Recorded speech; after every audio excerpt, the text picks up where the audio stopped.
Team of the Week's leave packs at 6 p.m. on Wednesday, the 16th of April. This could be a potential opportunity to make millions of coins. So let's have a look at the last 3 years of EAFC because it should point us in the right direction. Now in FIFA 22, Team of the Season started on the 29th of April. We did receive a Team of the Week on the 27th of April. And there are an additional 5 more Team of the Weeks, meaning the last team finished on the 1st of June, which was Team of the Week 36. So let's start with Team of the Week 32 in FIFA 22. This was the last Team of the Week before Team of the Season was released. And we're going to look at 2 cards here. Borja Mayoral, who was definitely a fodder Team of the Week, and Robertson, who was a little bit more meta. I know compared to FC 25, he probably wouldn't be very meta. However, in this time, he was. So looking at Borja Mayoral, and he came out, he was around 24,000 coins. Had a little bit of a dip whilst it was in packs and recovered slightly. He then kind of plateaued for the next few weeks until Team of the Weeks then left packs, which was the 1st of June, as we said earlier. His price then increases all the way through to mid-July. So let's have a look at Andy Robertson now. And he came out, he was around 130,000 coins. He then crashed when he was in packs all the way down to 50,000 coins and then recovered slightly as he was out of packs. Then, because there was no need for a 90 rated Team of the Week, he did lose some of that value, back down to 50,000 coins.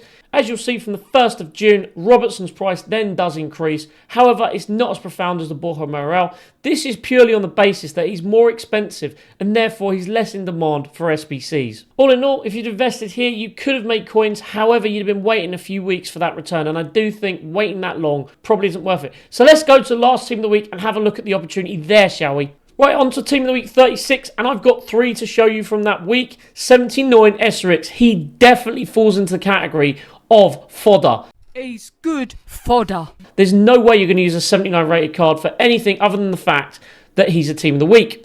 So looking at this, obviously he came out at the end of May. Came out of packs on the 1st of June, and from that date you will see a gradual increase all the way up to mid-June of 40,000 coins. I mean, if you want to hold until the 4th of July, he actually hit 60,000 coins, which would be 6 times on your investment, which is pretty phenomenal. If you put 1 million coins in on the 1st of June, by the 4th of July, it will be worth 6 million coins. So you can't really argue with that. Moving on to Gundogan, and although he didn't plateau whilst he was in packs, he did follow the same rise out of packs. He went down to around 18,000 coins and then rose all the way for the 4th of July up to nearly 80,000 coins. So again, nearly 4 times profit there. And then Amrabat follows exactly the same trend, very flat up until the end of May. Then he follows a gradual increase that gets higher and higher throughout the month, all the way up to around the middle of July, where he hits 65,000 coins. So again, more than 4 times. So as we can agree there, in FIFA 22, there was a massive investment opportunity where you could have made lots and lots of coins. So let's have a look at FIFA 23, and the massive difference between 23 and 22 was that the last Team of the Week in FIFA 23 came out before Team of the Season had started.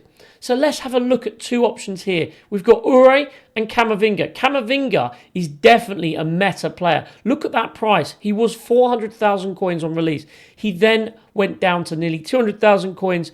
Whilst out of packs, he then had a slight rise, and then obviously the general trend was downwards. So this is something that we wouldn't look to invest in, obviously. Ure is a lot more of the fodder category. So looking at this, he didn't rise. He pretty much flatlined, almost at discard value for the whole of May until the middle of June. And what's so important about the middle of June? Well, the last Team of the Season went out on the 16th of June. And as you can see, there's an astronomical increase from around 13,000 coins all the way up to 26,000 coins in about a week. So that is a doubling of your coins in 1 week. Now, on the 27th of June, Team of the Week SBC was re-released, obviously causing a lot of supply in the market and seeing these prices crash. Now imagine you invested at 15,000, 16,000 coins, thinking this was a really good investment opportunity, not wanting to miss out. And you see it go all the way up to 26,000 coins. You'd be making a 10,000 coin profit. However, this was released 24 hours later. You'd be making thousands of coins a loss per card. Now, this is why it's really important to make sure you know information like this and the risks that can come with investing in Team of the Weeks. If you want to join our community, I will leave the link in the comments below, so feel free to join our Discord completely for free. So again, in FC24, the last Team of the Week was pre-Team of the Season, which was Team of the Week 30, which ran from 10th to the 17th of April. These hit a low as they went out of packs, and you'll see a massive increase throughout the next few weeks. You'll see a little drop on the 24th. This was mainly due to the tradable Team of the Week being dropped in SBCs, so people could then use these as fodder. However, at the beginning of May, you'll see a massive decline in price. Now, what was the reason behind this decline? As you'll see, Team of the Seasons became a lot more affordable and obviously being slightly higher rated with a preference, seeing as with SBCs, you had an option of putting in either a Team of the Week or a Team of the Season.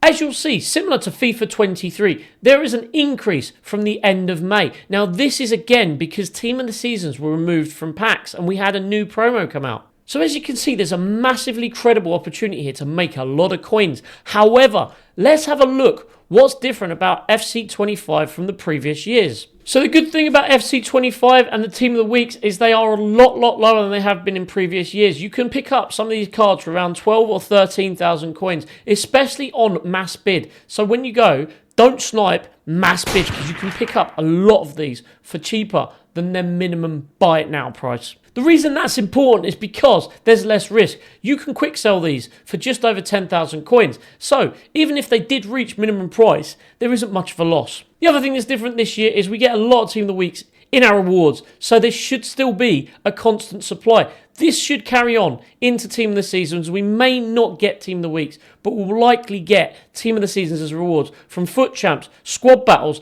and Div Rival rewards. So is it worth investing? Now, if you are active at trading and you do want to learn, there are opportunities. You can join our premium Discord. You can try it out for 7 days for absolutely nothing. So there are lots of other ways to trade at the moment. Obviously, overpriced selling being one that works really well at this point in the cycle. You've also got the low, mid, and high rated trading tips. On top of that, throughout Team of the Season, there will be lots of fluctuations, lots of twits, lots of turns, and we will help you navigate those. As I said, you can try it out for completely free for 7 days. However, back to FC25 and whether it's worth investing. Now, there isn't much risk here. As I said, the prices are very low. But I do think there won't be as much of a rise as previous years. There are a lot of reasons for this. One being that a lot of people will be noticing this and they will probably be investing. If people are investing, there will be a lot more supply coming back on the markets. There probably will be the same demand. However, a little bit more supply means that there'll be more on the market and therefore the price should then not go up as much as before. So the final thing really is when should we invest? So FIFA 22, as soon as Team of the Weeks came out of packs, there was a massive rise. 23 was different. It was only when Team of the Seasons left packs. And 24, we saw an almost instantaneous rise. I think FIFA 24 is probably the closest to what we've got today. So that is definitely something to take into account. However, as I said, with the extra supply, we're likely not to see such pronounced increase in price. The best thing to do really is to look at club stocking. You can't really go wrong with that. I mean, saying that, the only real loss to this is the opportunity of buying something else. So to stick these in the club and have a few, and the chance that they will go up, and they will go up at some point, it's well worth having them in your club. If you want more videos like this where we review opportunities to make millions of coins, please make sure you sub, leave a comment and like. Let me know if you enjoyed this video. And that's it for this one, guys. I'll see you in the next video.